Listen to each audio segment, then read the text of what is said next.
मंदिर मूरत तेरी, फिर भी दिखे ना सूरत तेरी। युग बीतेगा आई मिलन की, युग बीतेगा आई मिलन की, पूर्णमासी रे दर्शन दो घन श्याम राधे मारी अखियाँ प्यासी। दर्शन दो घन श्याम राधे मारी अखियाँ प्यासी। अखियाँ प्यासी, अखियाँ प्यासी, अखियाँ प्यासी, राम प्यासी, अखियाँ प्यासी रे।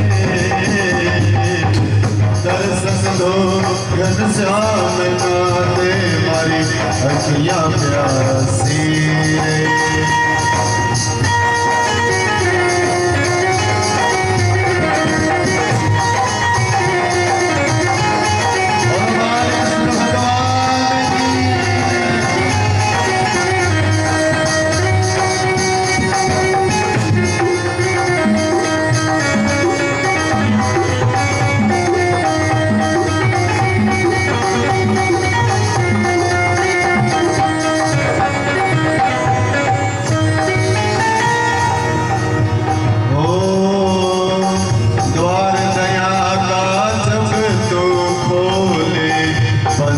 सुर में गूंगा बोले,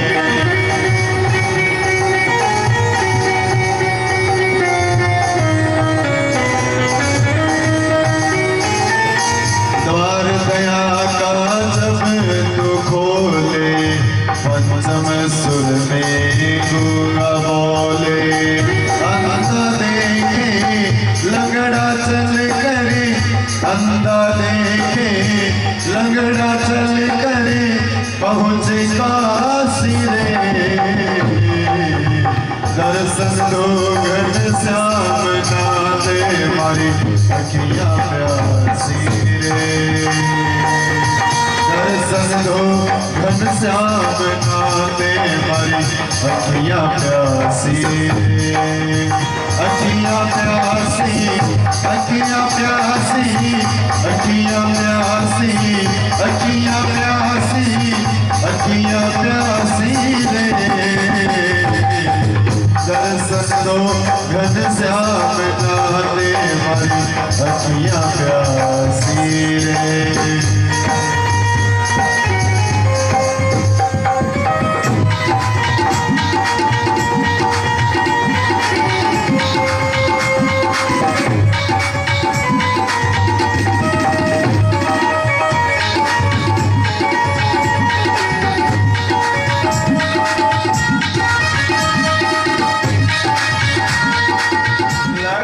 कांतम कमल नयनम योगी वीर ध्यान गम्यम, वंदे विष्णु भवभयहरम सर्वलोकैकनाथम।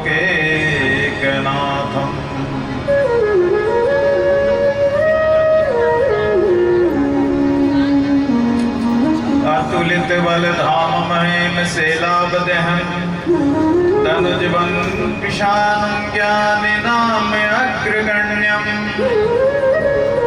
सकल गुण निधानं वानराणां देशं, रघुपति प्रिय भक्तं वात जातं नमामि।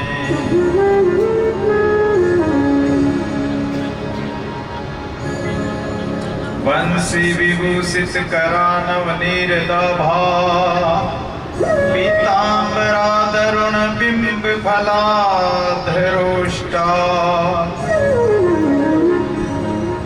पूर्णेन्दु सुंदर मुखादर बिंद नेत्रा, कृष्णात् परम किमपि तत्महं न जाने। वसुदेव सुतं देवं कंस चाणूरमर्दनं, देवकी परमानन्दं कृष्णं वन्दे जगद्गुरुम्।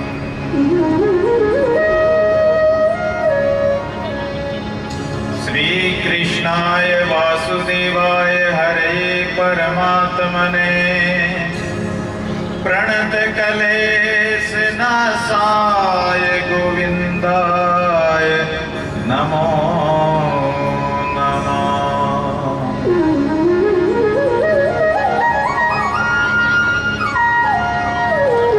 देवदेव जगन्नाथ गोविंद पुरुषोत्तम नारायण ऋषिकेश पुण्य सलोकाच्युतावे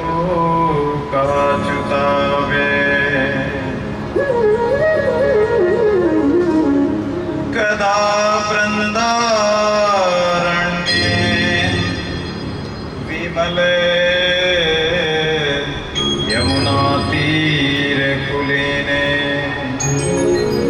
चरन्तं गोविन्दं हलधर सुदामादि सहितम् हे कृष्ण मधुर मुरली वादन विभो प्रसीद दैत्यात्रो सन्निमिषमिव नेष्यामि दिवसा। हे देव हे दयति हे भुवनेक बंदो हे कृष्ण हे चपल हे करुणैक सिंधो हे नाथ हे रमण हे नयनाभिराम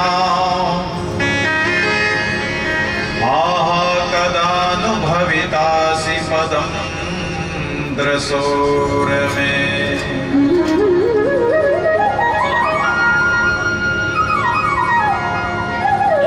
नमस्कार सुंदर करे इस दिन बारंबार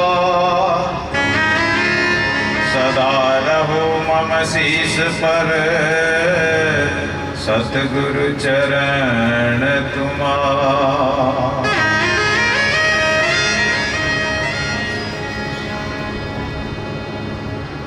वो दिन लेखा में माने दिन दिन संत मिल जाओ।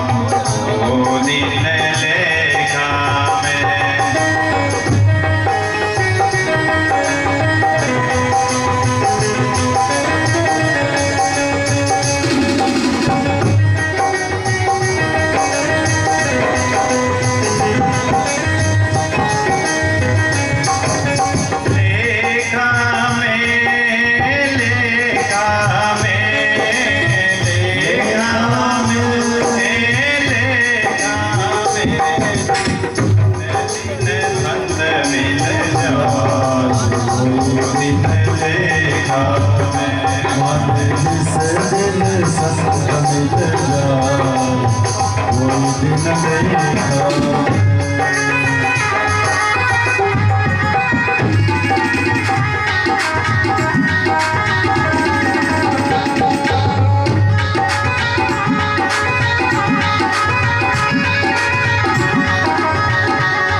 संत संतारे माई हरि है हरि माई संत संतारे माई हरि है हरिया में अंतर नाय वो दिन लेखा में हरि माई संत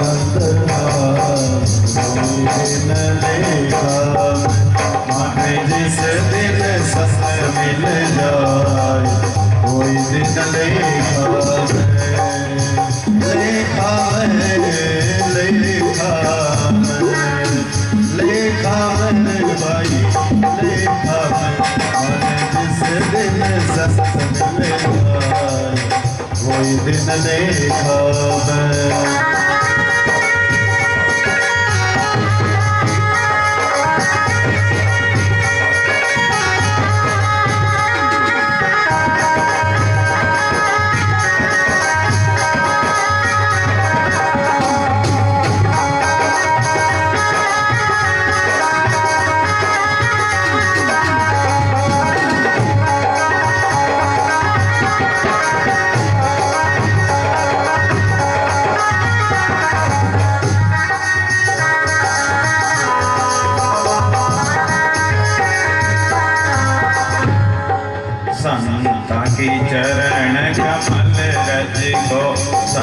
ताकि चरण कमल रज को लेवा शीस चढ़ाए। ओ दिन लेखा में भाई लेवा शीस चढ़ाए। ओ दिन लेखा में मन जिस दिन संग मिल जाए। वो दिन लेखा में लेखा में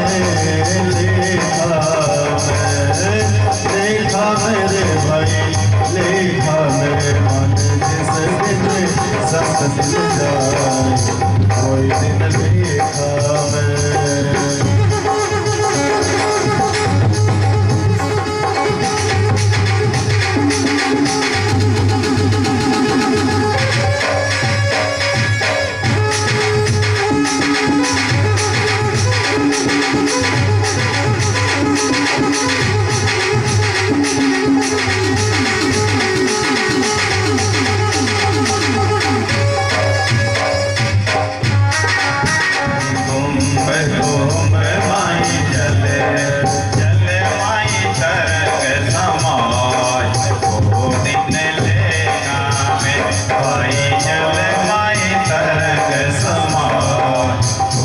दिन लेखा में मन जिस दिन संग मिल जा।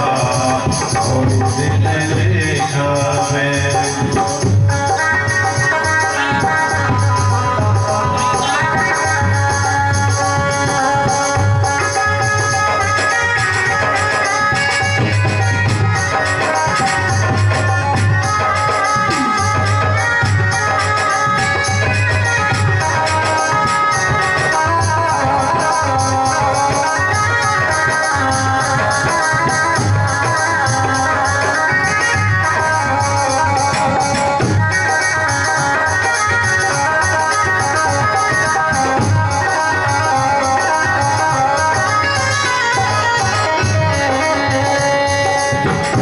रविदास संसारी ऐसी महिमा है।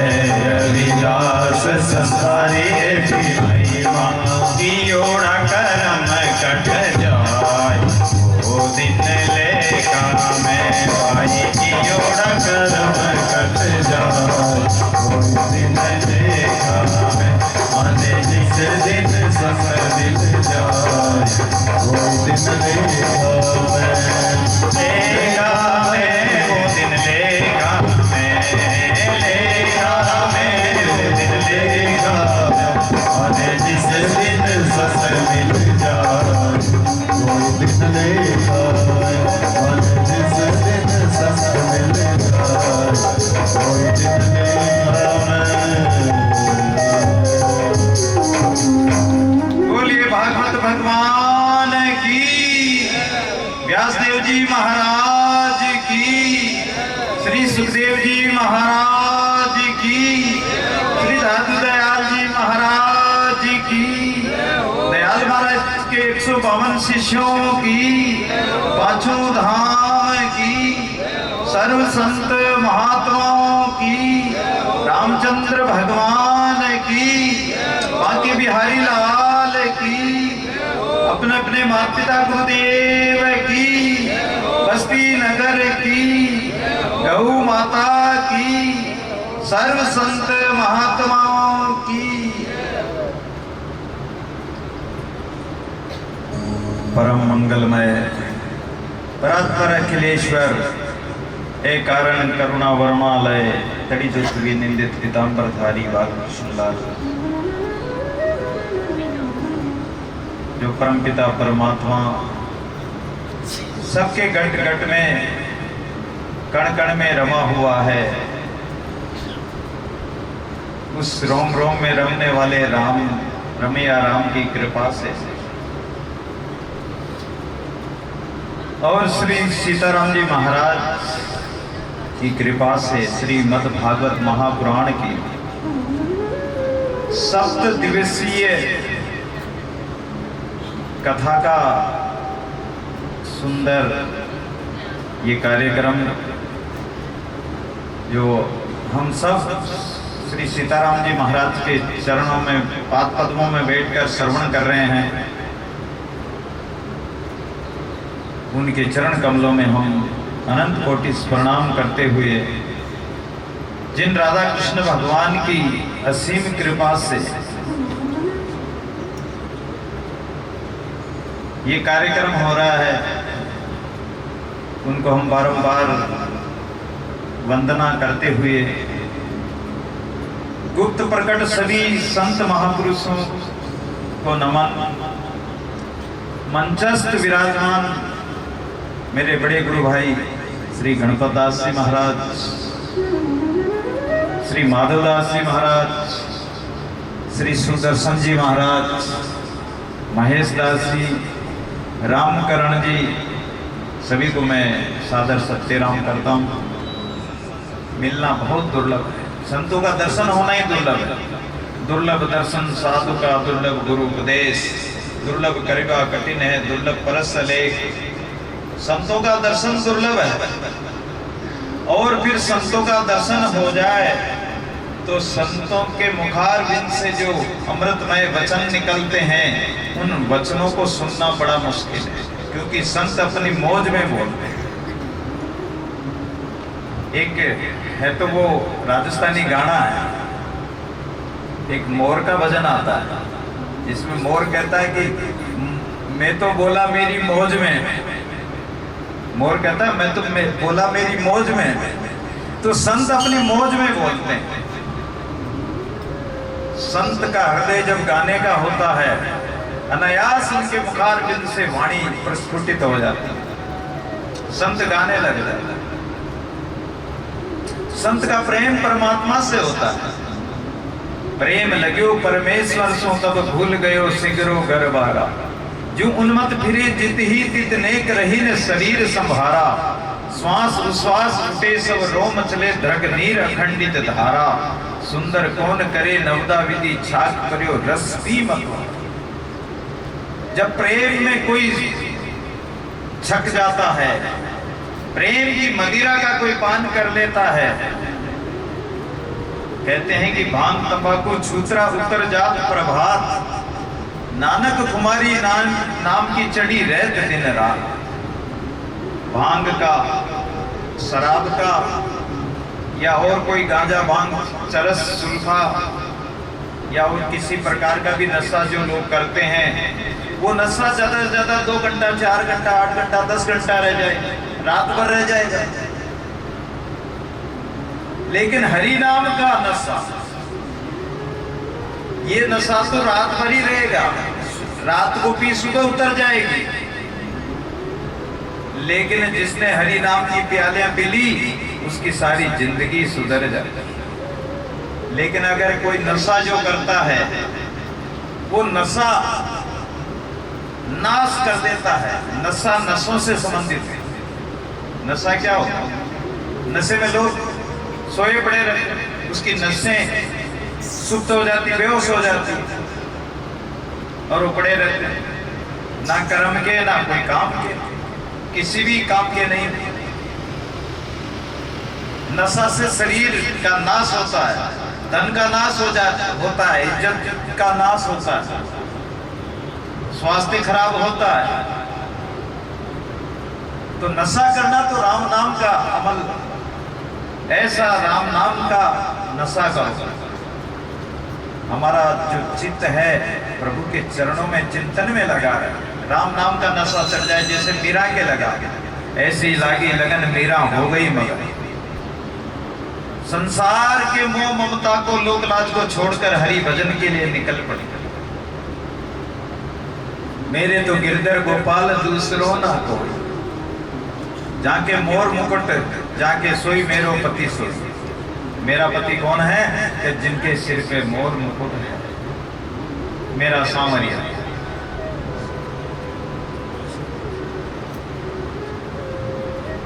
तो परमात्मा सबका है, सबका अधिकार है, कोई भी भजन कर सकता है, सबका पूर्ण अधिकार है। पुरुष, बालक, नारी या वृद्ध, नारी, नपुंसक, कोई भी हो भजन कर सकता है, और भजन करना चाहिए। ये जीवन ही इसलिए मिला है। एक परमात्मा को आत्म स्वरूप से देखना चाहिए, आत्म दृष्टि से। चरम दृष्टि देख के बहुत, आत्म दृष्टि एक, ब्रह्म दृष्टि परिचय व्यातम दादू बैठा दे। इन आंखों की दृष्टि से देखेंगे तो अनेक रूप रूपाएं दिखेगा, स्त्री पुरुष बालक वृद्ध पशु पक्षी वनस्पति इत्यादि अनेक रंग रूप ये प्रभु की सृष्टि दिखाई देगी। अनेक विविधताओं और अनेक रंगों वाली ये सृष्टि दिखाई देगी, काला गोरा, लेकिन सबके अंदर एक आत्म स्वरूप से एक परमात्मा विराजमान है। जो एक चींटी के अंदर है वही हाथी में है, जो एक मनुष्य के अंदर है वो ही राक्षस में है, पशु पक्षी में है, वनस्पति में है, सब में वो ही परमात्मा है।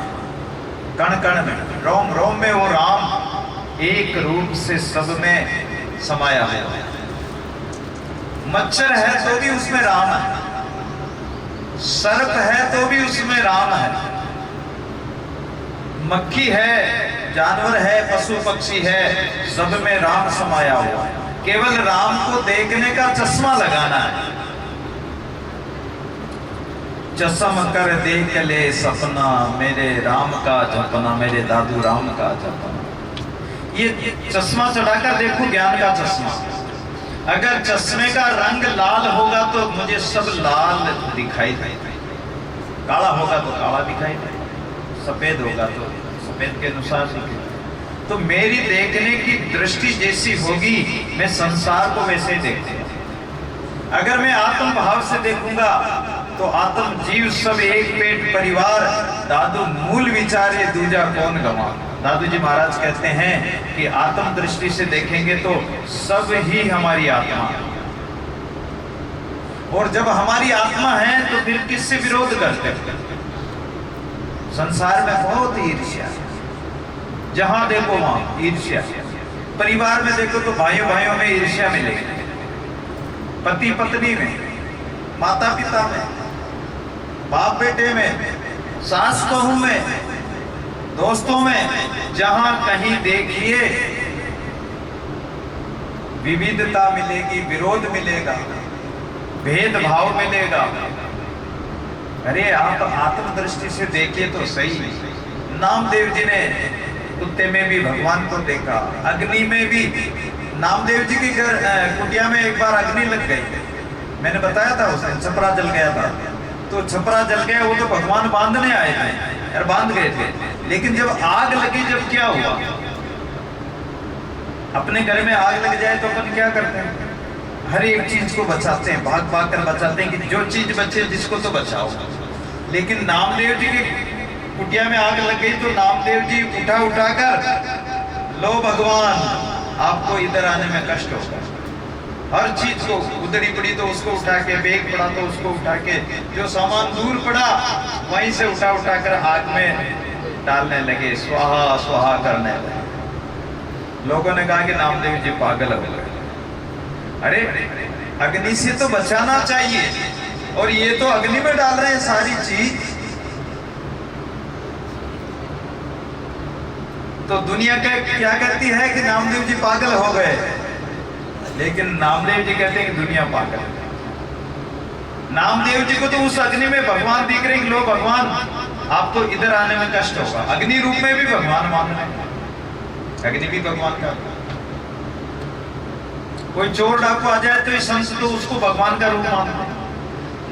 और पिपाजी महाराज जब जंगल में जा रहे थे, शेर आ गए तो उसको भी भगवान का रूप माना। आओ नरसिंह भगवान, भगवान का रूप माना। दादू जी महाराज छोटी बड़ी खाटू है, इस छोटी खाटू का राजा भूटिया राव दादू जी को बुलाया निमंत्रण देके, लेकिन उसके पुरोहित ने बेका दिया कि दादू जी महाराज तो ना तो तिलक धारण करते हैं ना माला पहनते हैं, तुमने ऐसे दादू जी को क्यों बुला लिया। पुरोहित के बहकाने से बेक गया राजा। आते ही दादू जी महाराज को कहता है कि महाराज आप माला तिलक धारण नहीं करते हो, लोग मैं सोने की माला देता हूँ धारण करो। दादू जी महाराज ने कहा कि मेरे तो मन की माला मेरे गुरु ने दे रखी, मैं मन से फेरता रहता हूँ रात दिन, इस माला की मुझे आवश्यकता नहीं। महाराज तिलक नहीं लगाते हो? बोले तिलक तो गुरु का ज्ञान है, वो लगाना चाहिए, गुरु का ज्ञान को धारण करना चाहिए। ये तिलक तो पहचान है।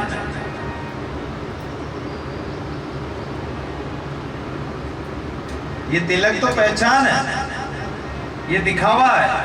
अंदर की साधना हो तो जब उनकी बात नहीं मानी, राजा की बात, तो उसने मारने के लिए दादू जी के ऊपर हाथी छोड़ दिया, मतवाला हाथी। लेकिन दादू जी महाराज उस हाथी के सामने जा रहे, हाथी सामने आ रहा मारने के लिए। संत बोले गुरुदेव ये हाथी जो है मारने के लिए आ रहा है, राजा ने छोड़ दिया मारने के लिए। दादू जी महाराज कहते हैं कि मुझे तो मेरे राम का भरोसा है, हम उस राम के आश्रय हैं। एक विश्वास दिन जीरा डामाडोल, निकट निधि दुख पाइए चिंता मणि अमोल। मेरा परमात्मा इस हाथी में भी अगर दादू जी महाराज की आत्मदृष्टि नहीं होती तो हाथी में कोई परमात्मा देखता? मारने आ रहा, लेकिन आत्मदृष्टि होने से उस हाथी में भी राम को देखा। तो हाथी जो है दादू जी महाराज के सामने तो आया मारने के लिए, लेकिन दादू जी महाराज के पास आते ही दादू जी महाराज के सूंड से चरण छुए, चरण रज को लेकर अपने शरीर पर, सिर पर डाला, उसका कल्याण हो गया हाथी का। तो संत महापुरुष आत्मदृष्टि से देखते हैं, इसलिए कहा कि माने जिन दिन संत मिल जाए वही दिन लेखा में।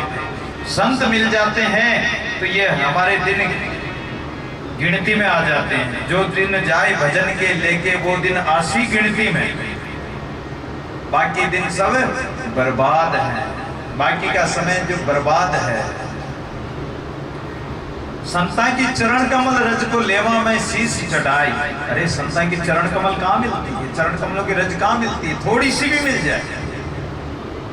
अच्छा संतों की चरण रज तो मिल जाएगी, उसको सिर पे भी लगा देंगे, लेकिन संत संकेत करते हैं कि चरण रज, रज यानी रंच मात्र भी अगर संतों का ज्ञान मिल जाए, संतों के शब्द मिल जाए, तन नहीं भूला मन नहीं भूला पंचन भूला प्राण। अरे साधु शब्द क्यों भूली रे मन मूड अजान। संतों के वचनों को कैसे भूल गया? संतों का थोड़ा सा भी ज्ञान मिल जाए, उसको अगर धारण कर ले तो बेड़ा पार हो जाता है। एक शब्द से उद्धार हो जाता है, एक शब्द में उतरे बंजारे और बेल। मैंने बेल का उदाहरण दिया था तेजानंद जी महाराज का, जोधपुर का एक, कि वो बेल बूढ़ा हो गया था और बीमार हो गया था, बंजारा छोड़ गया था, तेजानंद जी ने उसको पाला, उसका कल्याण हो गया। मोड़ा ग्राम है, नरेना से रूपनगढ़ की तरफ जाते मोड़ा ग्राम, वहां पर गर्मी के मारे, प्यास के मारे बेल मर गए बंजारों के। दादू जी महाराज से प्रार्थना करी, दादू जी ने भगवान से प्रार्थना करी और बरसात हो गई, सारे बेल वापस जीवित हो गए, बंजारे अरु गए, बंजारे भी जीवित हो गए और वो भी जीवित हो गए। देखिए कितना प्रभाव है संतों के वचनों का, संत शब्द का कितना प्रभाव पड़ता है। इसलिए माने जिन दिन संत मिल जाए वही दिन लेखा में। जल माई कुंभ, कुंभ माई जल है, जल माई तरंग समाए। संत में और परमात्मा में कोई अंतर नहीं है। जैसे जल के अंदर घड़ा डुबो दें तो घड़े के अंदर भी जल है और घड़े के बाहर भी जल है। तो बताओ घड़े के अंदर वाले जल में और घड़े के बाहर वाले जल में कोई अंतर है? नहीं होगा, वो एक ही जल है। ऐसे ही संत के अंदर परमात्मा है और परमात्मा के अंदर संत विराजते हैं, क्योंकि परमात्मा संतों को याद करता है, संतों में ही परमात्मा रहता है। राम मिलन के कारण जे तू खरा उदास, साधु संगत सोच ले राम उन्हीं के पास। अगर राम जी को ढूंढना है तो कहाँ ढूंढेंगे? संतों के पास चले जाओ, संत ही राम का स्वरूप है। संत साहिब का लाडला, संत साहिब का फूल। संत नहीं होता जगत में तो राम जाता हो, तो राम को कौन जानता? संत मिलावे राम को, संत राम को मिला दे। संत स्वयं ही राम स्वरूप होते हैं। हरि माई संत संतारे माई हरि है, हरि माई संत है और संताने माई हरि, हरिया में अंतर नहीं, हरि और पर संतों में कोई अंतर नहीं। और कह रविदास संतानी ऐसी महिमा तेरा कियोड़ा कर्म कट जाए। संता की ऐसी अद्भुत महिमा है कि किए हुए कर्म भी कट जाते हैं। अच्छा, वो जान अनजान में किसी से कोई अपराध हो जाता है और अपराध होने पर अगर माफी मांग ले तो वो माफ कर दिया जाता है। तो संतों की शरण में चले जाओ, पाप जितने कर्म किए, पाप किए भूल में, जान में, अनजान में, वो सब नष्ट हो जाते हैं। दादू निमस्न न्यारा कीजिए अंतर ते उर नाम, कोटि पतित पावन भये केवल कहता राम। एक राम का नाम जो ऐसा अद्भुत है कि ये कर्मों को काट देता है। राम राम करो तो सही, लेकिन राम राम करते हो तो भेदभाव मत करो, किसी भी जीव आत्मा से भेद मत करो, प्राणी मात्र से भेद मत करो, वेर विरोध मत बांधो रे गठरिया अब जस की। रहना नहीं देश बिराना, इस देश में तो रहना नहीं, फिर अब जस की गठरियां बांध करके क्या ले जाओगे? ये पाप का भार आप बांध कर ले जाओगे तो कहां जाओगे? वैकुंठ में तो नहीं जाओगे। अरे लोहे की नाव और ऊपर ला दिया ऊपर बांधे भार, जैसे एक तो लोहे की नाव है और उसके ऊपर और लोहा भर दिया है, पत्थर भर दिए, तो वो नाव डूबेगी या तिरेगी? वो तो डूबेगी डूबेगी।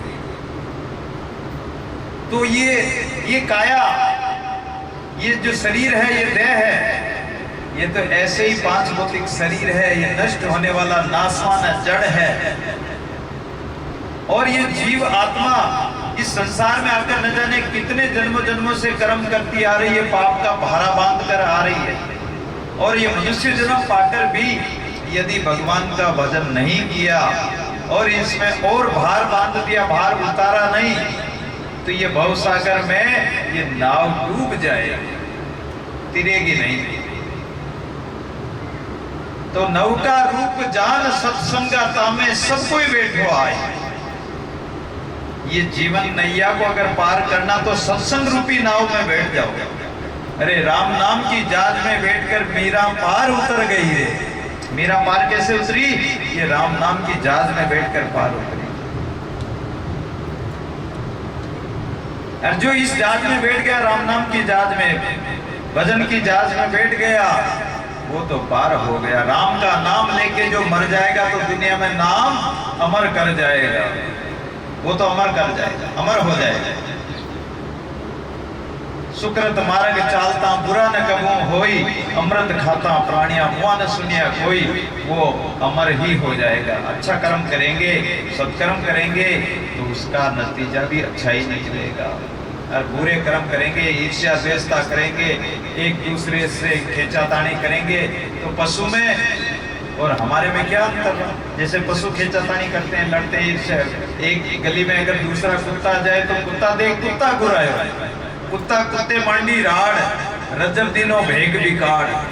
रजब जी महाराज कहते हैं कि ये गली में अगर दूसरा कुत्ता जाए तो वो कुत्ता क्या करता? भौंकता, उसको घुसने नहीं देता, आने नहीं देता। और हम भी तो ऐसा ही कर रहे हैं। हम भी कोई दूसरे व्यक्ति को देखते हैं तो ईर्ष्या, द्वेषता, इतना पाप भरा हुआ हमारे अंदर, इतना विकार भरा पड़ा, इतना द्वेषता का, ईर्ष्या का कचरा भरा पड़ा है। कैसे परमात्मा में मिलेंगे? कैसे वैकुंठ में जाने की सोचेंगे या स्वर्ग में जाने की सोचेंगे? नरक में भी ठोर ना मिलेगी तो वैकुंठ की तो बात ही और छोड़ो। नरक में भी ऐसे ऐसे जगह में भटकेंगे जहाँ पता नहीं कितना दुख पाएंगे। कोई कह सकता है कि नरक कहाँ, हमने तो नहीं देखा, स्वर्ग कहाँ, हमने नहीं देखा। तो जहाँ सुमतिता संपत्ति नाना, जहाँ कुमतिता विपत्ति निदाना, यही स्वर्ग और यही नरक है।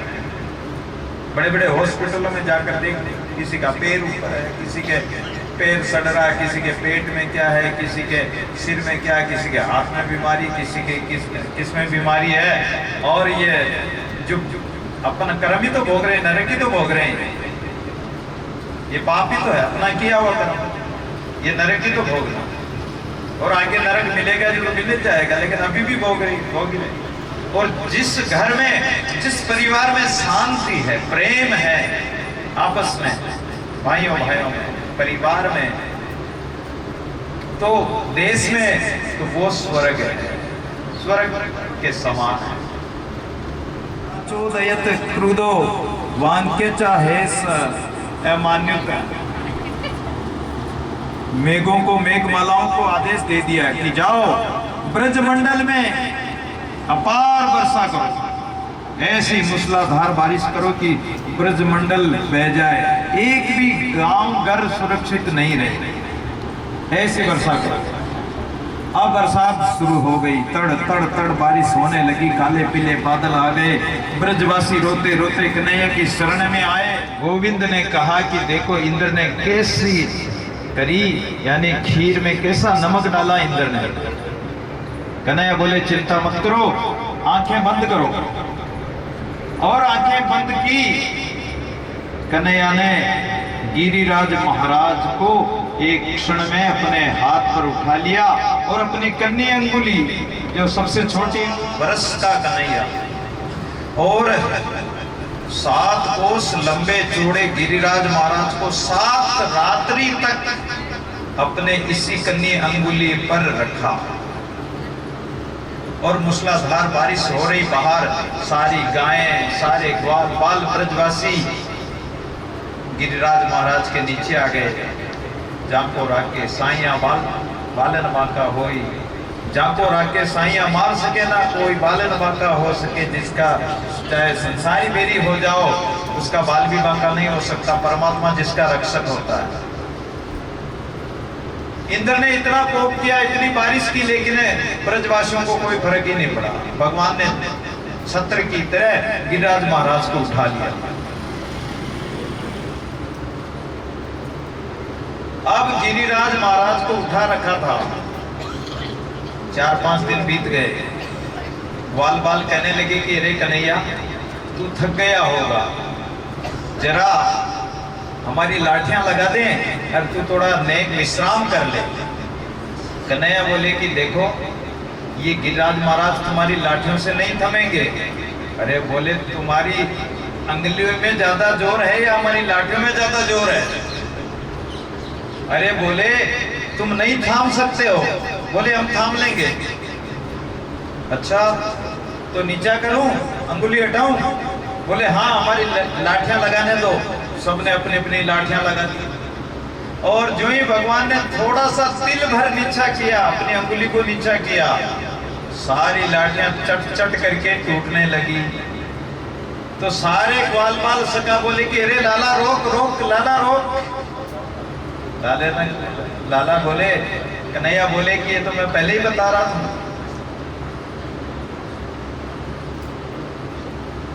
तो मधुमंगल कहता है कि अरे कन्हैया तू एक छोटा सा है हमारे जितना ही, और तुम्हारे इस अंगुली में इतनी ताकत कहां से आ गई?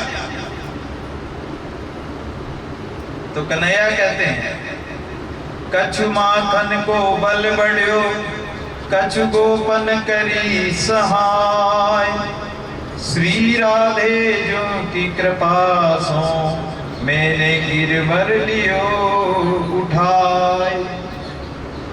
कुछ तो माखन का, ब्रजवासियों के घर का जो माखन चोर चोर कर खाया था, गोपियों का माखन जो चोर चोर कर खाया था, उसकी ताकत, और कुछ ग्वाल बालों का, तुम सकाओं का मुझे सहयोग मिला, और श्री राधा की कृपा से मैंने ये गिरिराज महाराज को उठा लिया। अब तो ग्वाल बाल कहने लगे कि अच्छा हम जब भी इतने दिनों से देख रहे हैं कि हमारी शक्ति कमजोर कैसे होती जा रही है, हम प्रतिदिन कमजोर होते जा रहे हैं। अरे तू माखन तो चुराता जो चुराता है, लेकिन तू हमारा बल भी चुराने लग गया, हमारी ताकत भी चुराने लग गया। जब भी हम सोचते हैं कि हम कमजोर कैसे होते जा रहे हैं। चोरे नंद का छोरा, अब तक तो तू माखन चुराता था, और अब शक्ति चुराए में लगते हो, हमारी शक्ति भी चुराने लगते। अरे 7 वर्ष के कृष्ण ने 7 कोस लंबे गिरिराज महाराज को 7 दिन 7 रात्रि धारण किया, किसी को विदित नहीं होने दिया। ऐसी विचित्र लीला प्रभु की। लेकिन एक बड़ी विचित्र घटना घटी। इंद्र ने तो इतनी बारिश की और गिरिराज महाराज पर गिरा भी पानी, लेकिन नीचे तो एक भी बूंद पानी नहीं आया। नीचे इंद्र ने कहा, सैनिकों को कहा कि जाकर देखो, अब तो ब्रज बह गया होगा। तो जाकर देखते हैं तो वहां तो धूल उड़ रही।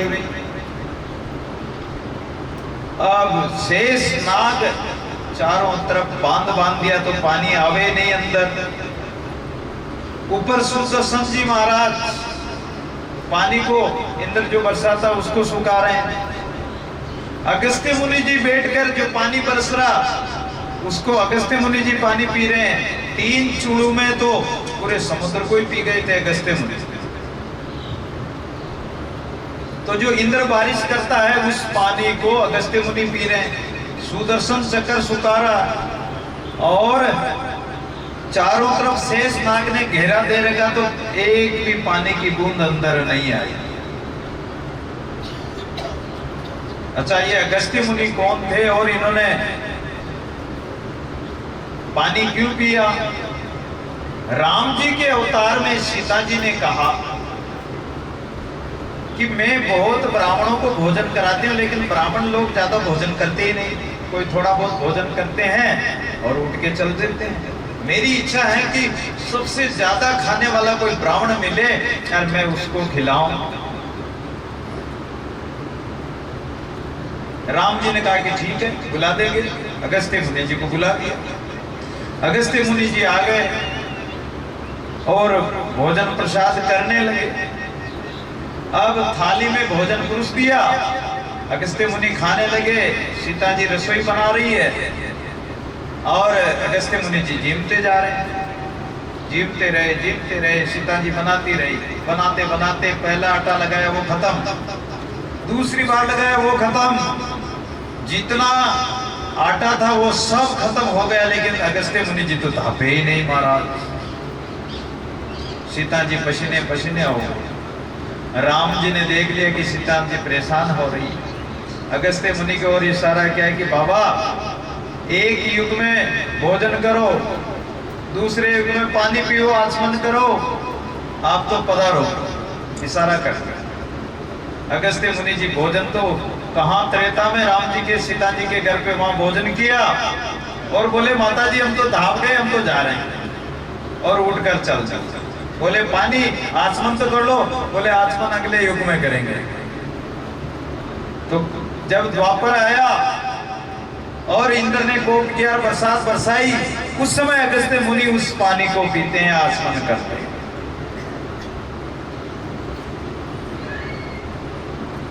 कितनी विचित्र बात है। इंद्र को पता चला कि एक भी बूंद पानी अंदर नहीं गया और धूल उड़ रही है। जब उसको होश आया और वो कन्हैया के चरणों में गिर गया, माफी मांगने लगा कि मुझसे बड़ा अपराध हो गया। 20 लोगों से और वो स्तुति करता है भगवान की। हाथी पर बैठ कर आया, साष्टांग लेट गया और 20 लोगों से स्तुति की। भगवान राजी हो गए कि तूने एक काम अच्छा किया, इसलिए तुझे माफ करता हूँ कि तुमने सब ग्वाल बालों को, ब्रजवासियों को और हमारी गैया मैया को सबको एक जगह लाके इकट्ठा कर दिया। हम 7 दिन और 7 रात्रि एक ही जगह रहे, एक जगह तुमने इकट्ठा कर दिया। इंद्र की भ्रांति दूर हो गई। इंद्र ने क्षमा मांग ली और मांगा ये वरदान, नारायण रखिए सदा नर अर्जुन का ध्यान। अर्जुन यानी हमारा ध्यान रखना प्रभु।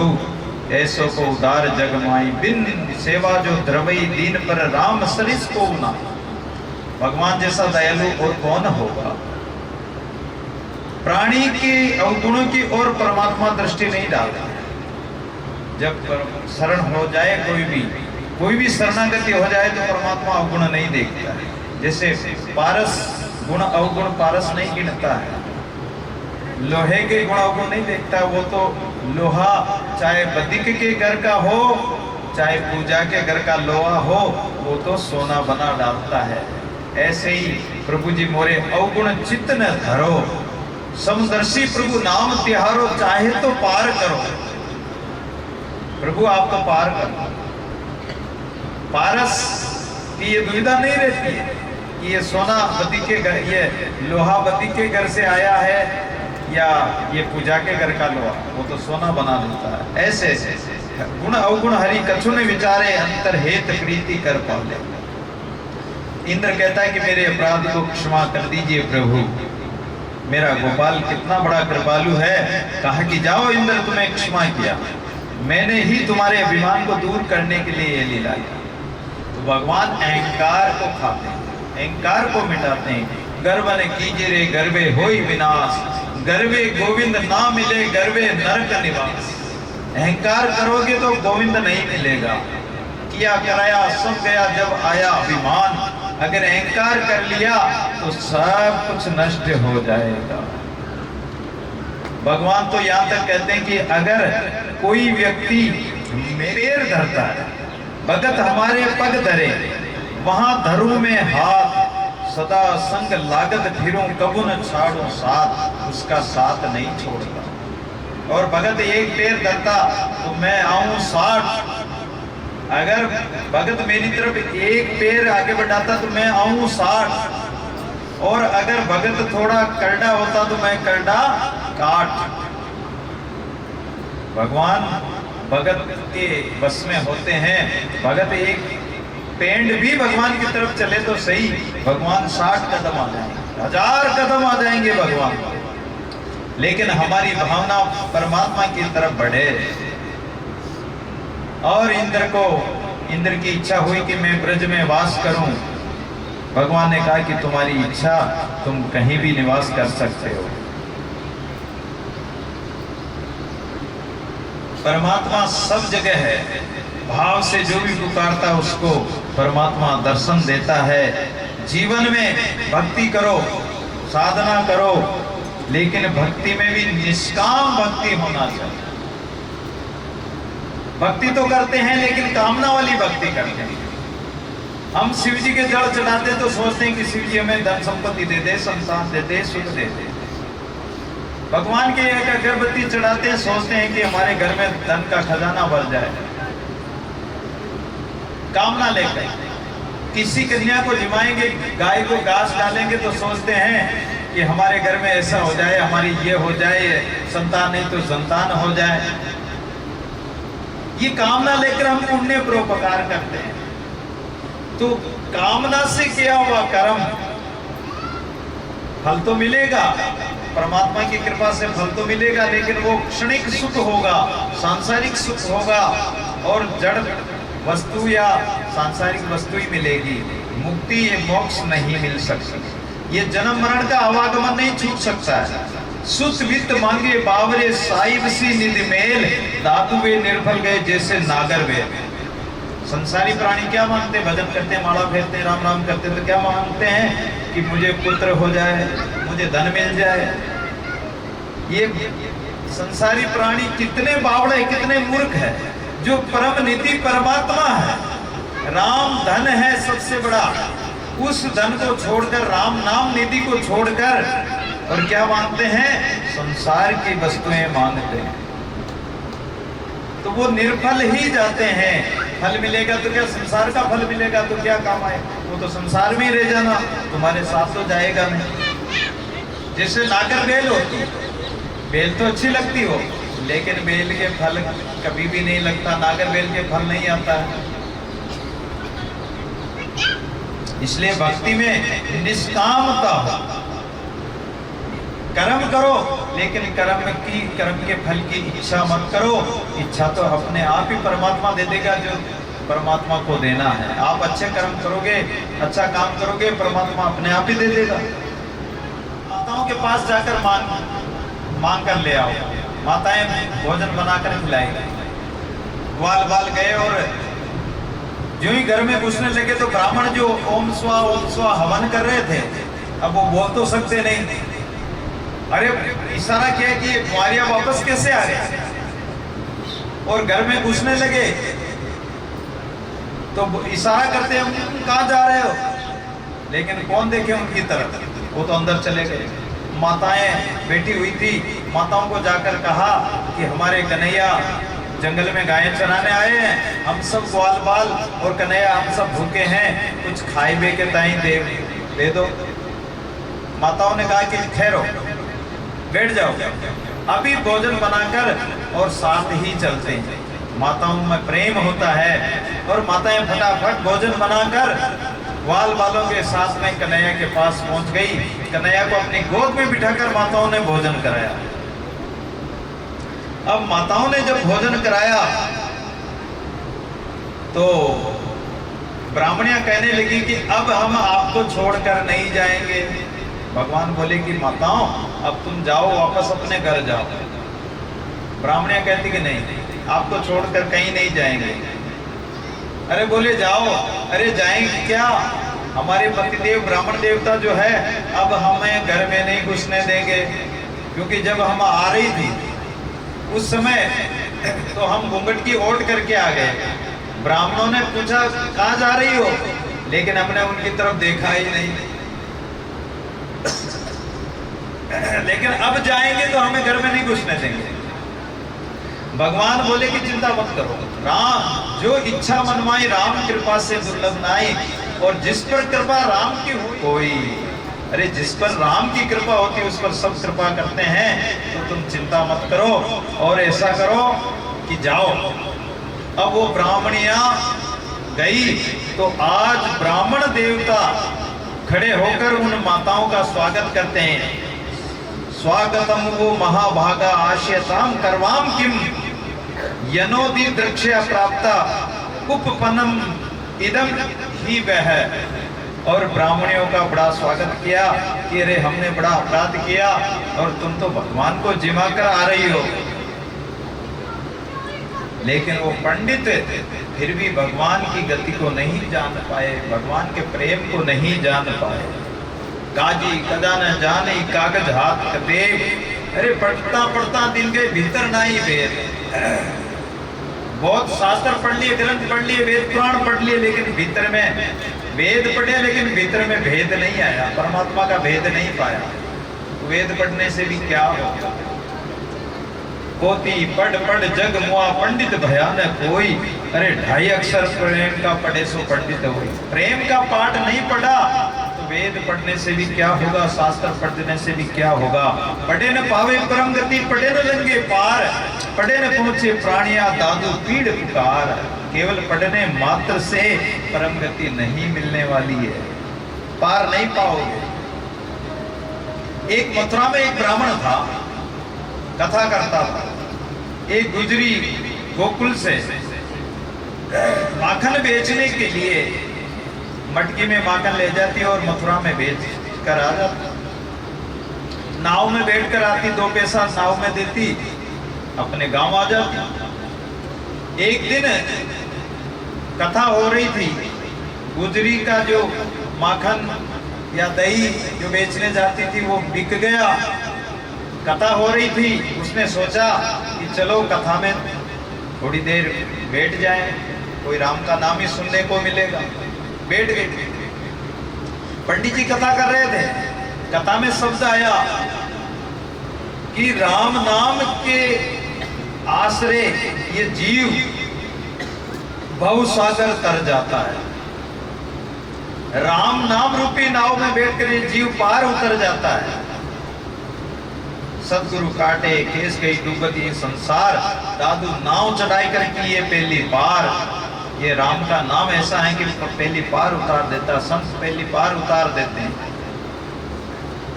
गुजरी ने सोचा कि हम प्रतिदिन मैं नाव में बैठकर जाती हूँ तो हमारे 2 पैसे ये व्यर्थ लगते हैं, उसको किराया देना पड़ता है। अरे राम नाम से ही जब भव सागर पार हो जाते हैं, सागर पार हो जाते हैं, तो ये नदी क्या चीज है, यमुना क्या चीज है। यमुना तो बहुत छोटी है और हम तो अवश्य पार हो जाएंगे राम नाम से, राम नाम की नाव में बैठकर। ऐसा विश्वास करके और गुजरी आज नाव में न बैठकर भगवान का विश्वास करके, राम नाम का भरोसा करके, दृढ़ निष्ठा करके, और वो यमुना नदी पर जैसे हम जमीन पे चलते हैं ऐसे वो उस पानी पर चलकर अपने गांव की ओर, गोकुल की ओर चली गई। उसके 2 पैसे बच गए।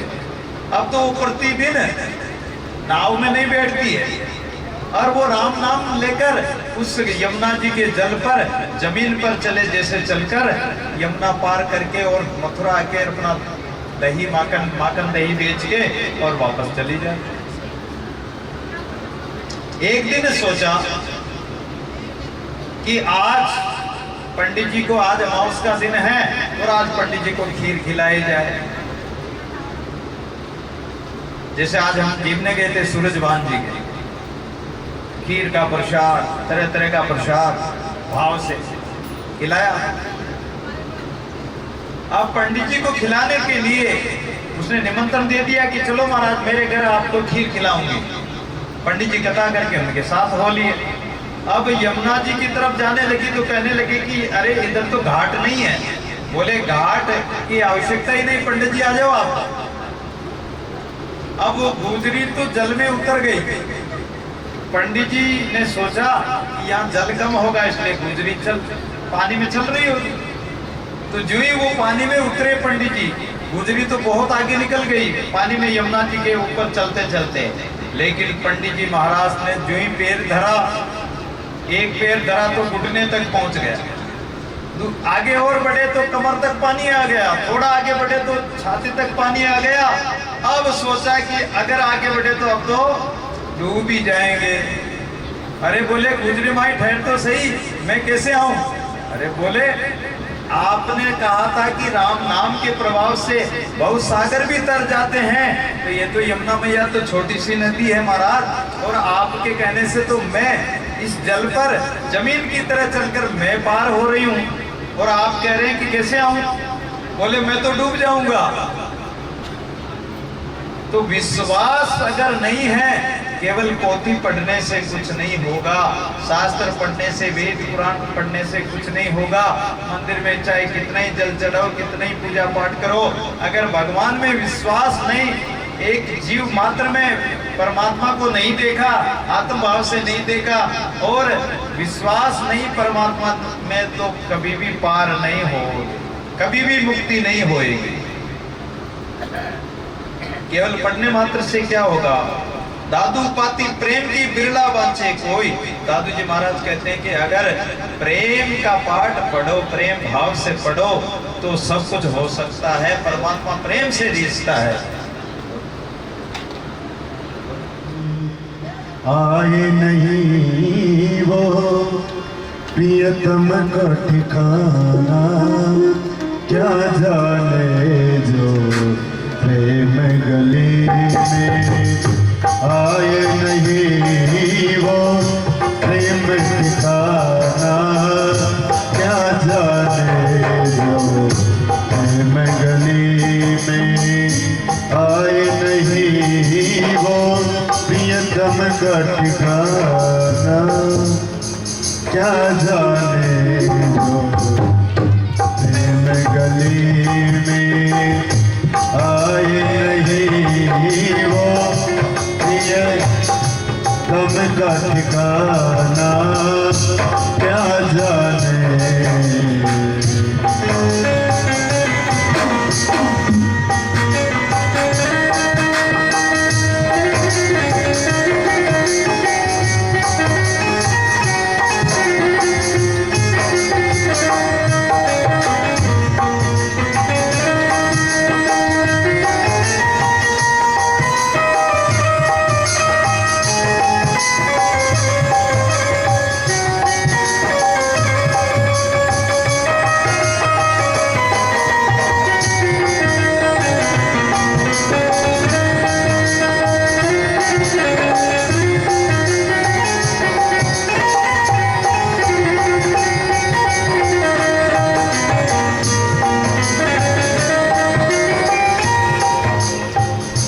जिसने कभी प्रेम किया ही नहीं, वो प्रेम निभाना जाने जो प्रेम गली में आए नहीं प्रियतम का ठिकाना, क्या जाने जो प्रेम गली में आए नहीं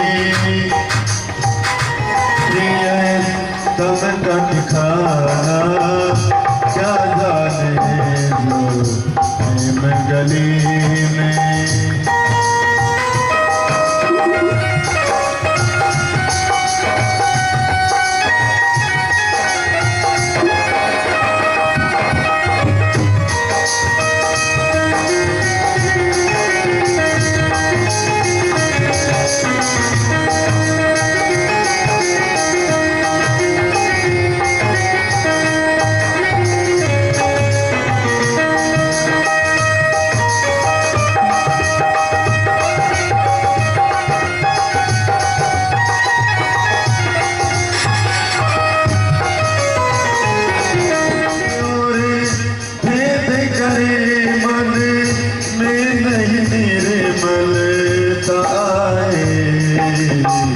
कोई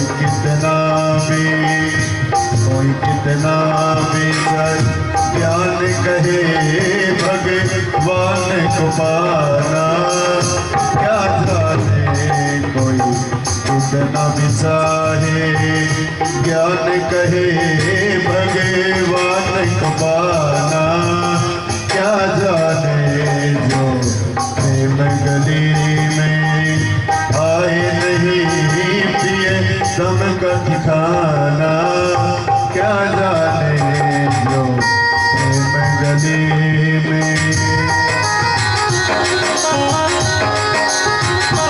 हेलो गुरु महाराज जी।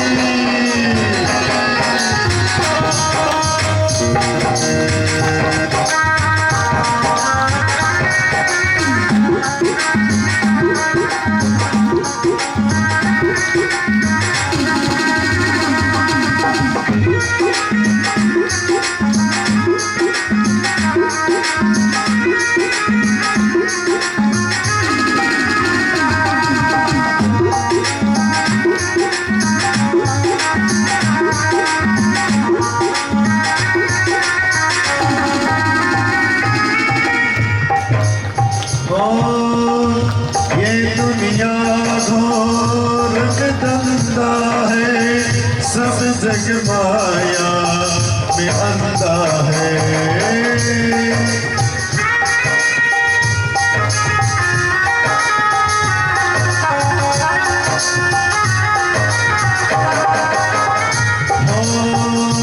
ये दुनिया गोरख धंधा है, सब जग माया में अंधा है।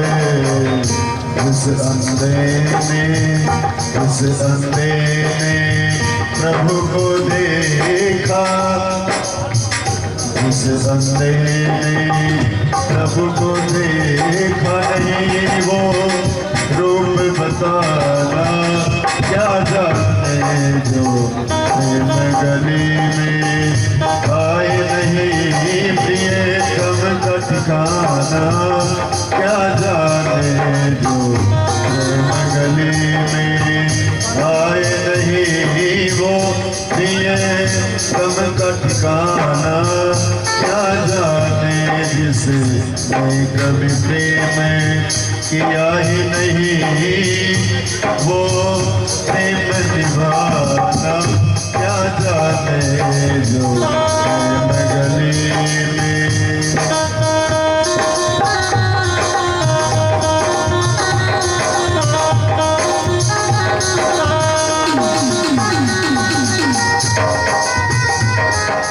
कच्छप अवतार लिया तो जितनी मछलियां थी उन्होंने भी देखा भगवान को स्वरूप को और कछुए के स्वरूप को, तो उनके मन में भी गोपी भाव की जागृति हुई।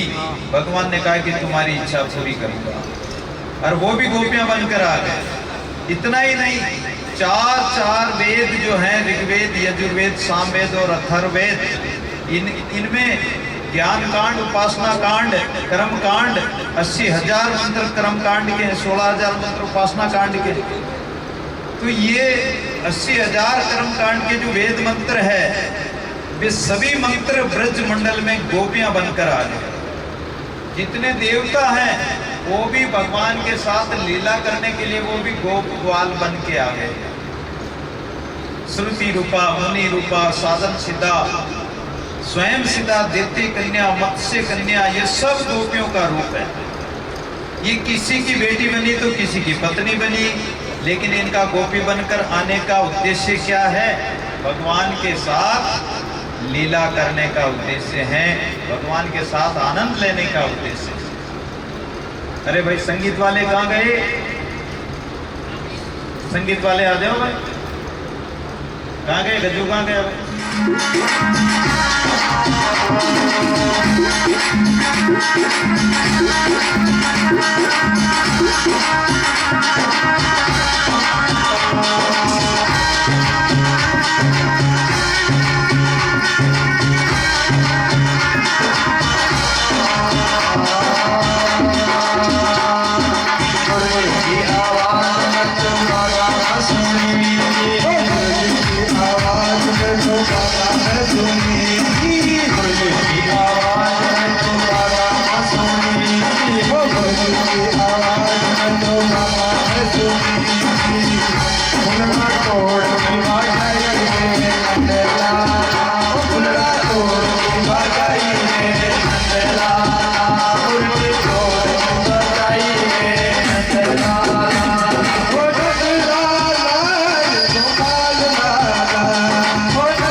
स्त्री है, कृष्ण ग्रहित मानसा। जो गोपी जिस कार्य को कर रही थी वहीं छोड़कर चल पड़ी। लाखों गोपियां भगवान की तरफ दौड़ रही है। राम जपे रुचि साधु को, साधु जपे रुचि राम, दादू दोनों एक तक यम आरम यम काम।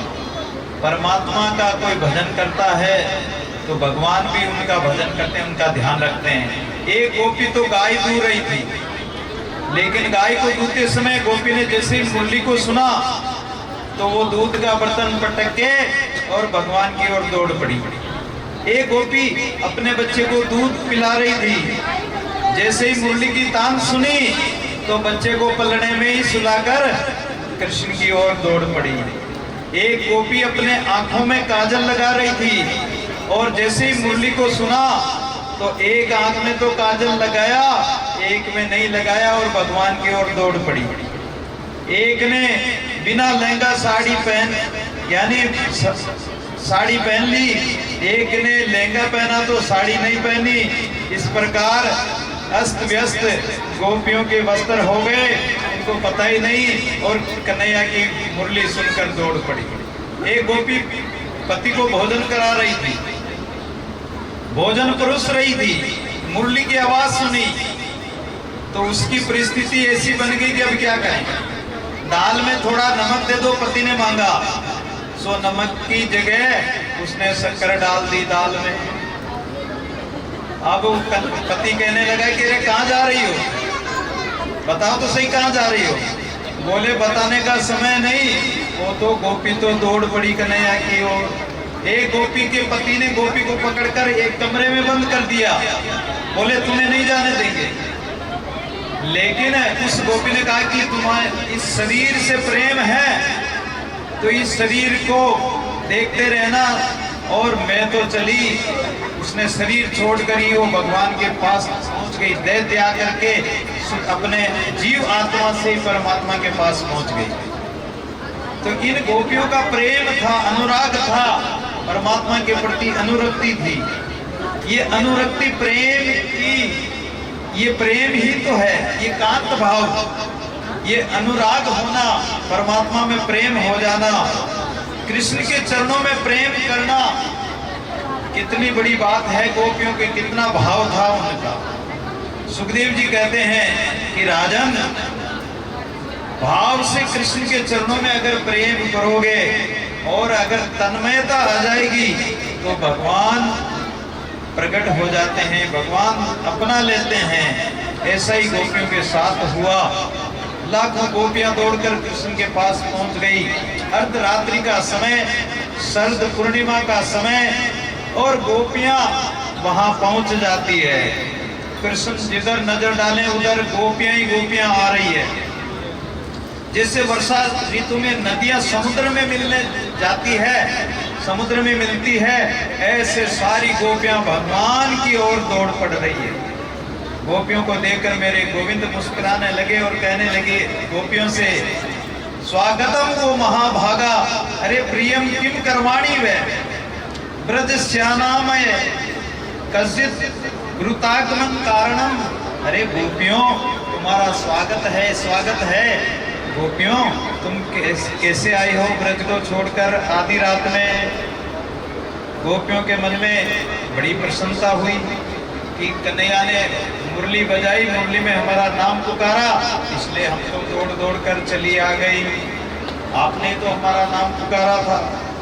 कन्हैया बोले कि आपका स्वागत है, लेकिन ये तो बताओ कि तुम अपने पतियों की सेवा छोड़कर और इस अर्धरात्रि में इस जंगल में कैसे आ गई। अब कन्हैया पहले तो बुला लिया गोपियों को बांसुरी बजाकर, अब कन्हैया परीक्षा लेते हैं, भगवान परीक्षा लेते हैं इस जीव की कि ये जीव जो मेरे पास आया है ये दृढ़ता है या नहीं, इसके मन में कोई कामना तो नहीं है, इसके मन में कोई विकार तो नहीं है। इसलिए भगवान परीक्षा लेने के लिए, और भगवान कहते हैं कि अरे गोपियां बताओ तो सही, तुम कैसे आई हो, क्यों आई हो। अब गोपियां बेचारी क्या जवाब दे, छोड़कर इस सुनसान जंगल में कैसे आ गई हो, बताओ। क्या कारण है?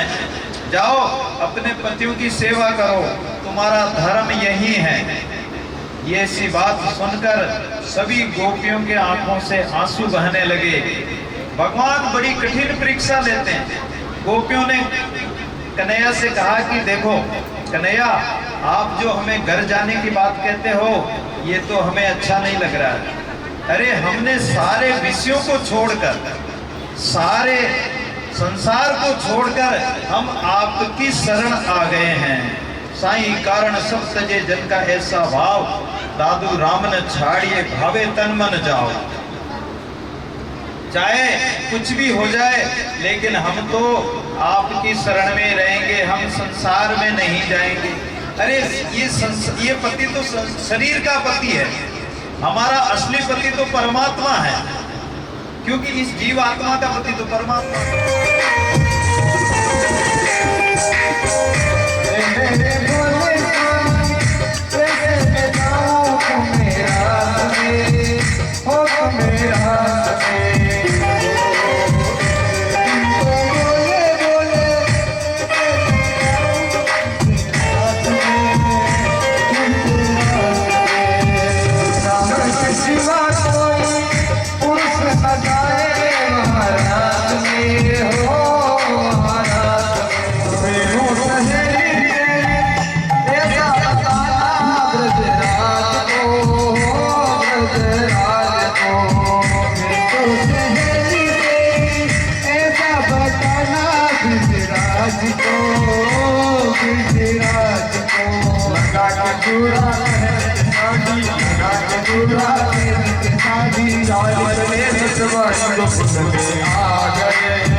सभी संतों का एक बार जोरदार से ताली बजाकर स्वागत करें। दीनदयाल जी महाराज के लिए भी स्वागत करें। संतों का आगमन बड़े भाग्य से होता है।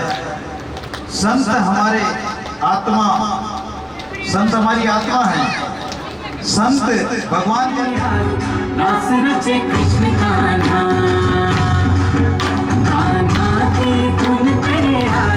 झूमे कैसे देखो राधा, आई पूनम की आती धुन पे झूमे कैसे देखो राधा।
कान्हा अब तो मुरली की मधुर सुना होता। ओ कान्हा अब तो मुरली की मधुर सुना होता। ओ कान्हा अब तो मुरली की मधुर सुना होता। तेरे मिलन का व्याकुल है ये कब से मेरे प्राण। मधुर सुना होता। ओ कान्हा अब तो मुरली की मधुर सुना होता। लोक लाज कुल की मर्यादा सज कर मैं तो आई। मेरी प्रीत से हो निर्मोही। मेरी प्रीत से हो निर्मोही। अब न बनो अनजान। मधुर सुना होता। ओ कान्हा अब तो मुरली की मधुर सुना होता। मैं हूँ तेरी प्रेम दीवानी।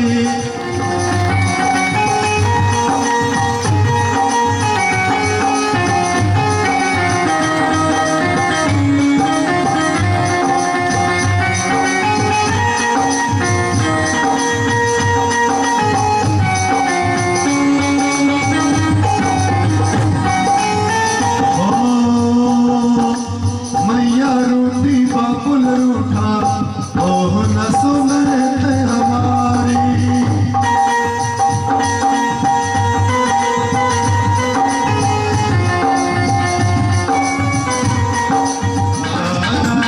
अब तो मुरली की मधुर सुना होता।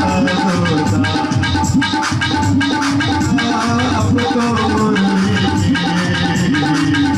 मधुर सुना होता। बोल बातें बिहारी लाल की। सब हाथ खड़े करके सलाम करें।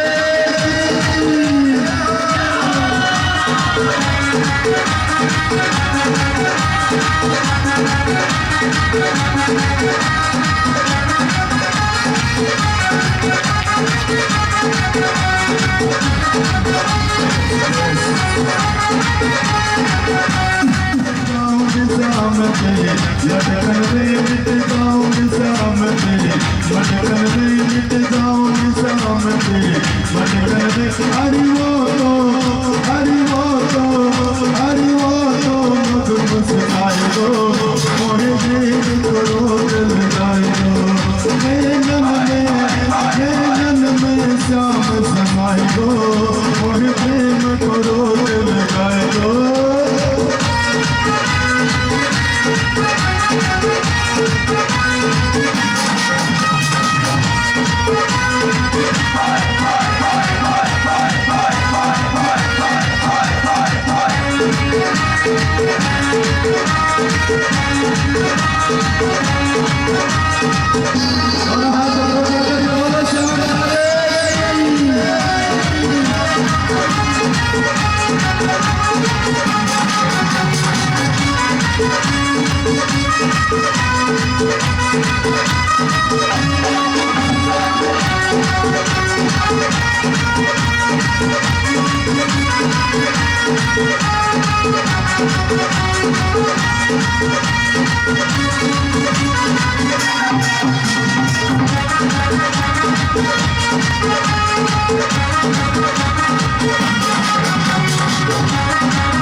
हरे कालिया तेरी आयतन में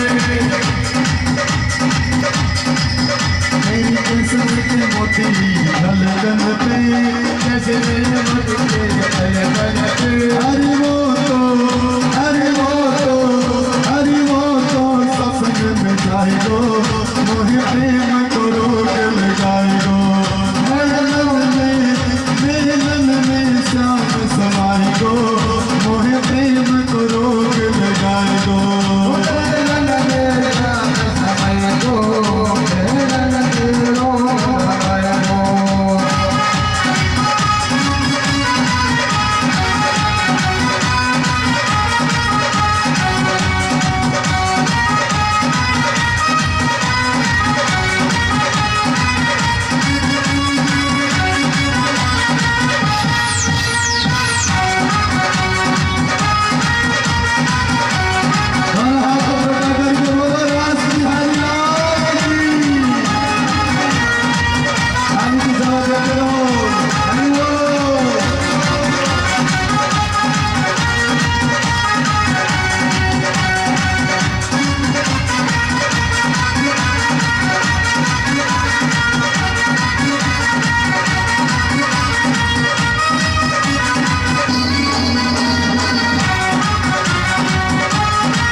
धीरे धीरे रथ से जा रहे हैं, विचार करते हैं कि आज तो कन्हैया के दर्शन होंगे मुझे, तो कन्हैया के दर्शन होंगे और वो मुझे कहेंगे कि आओ चाचा श्री, चाचा जी कहकर मुझे पुकारेंगे।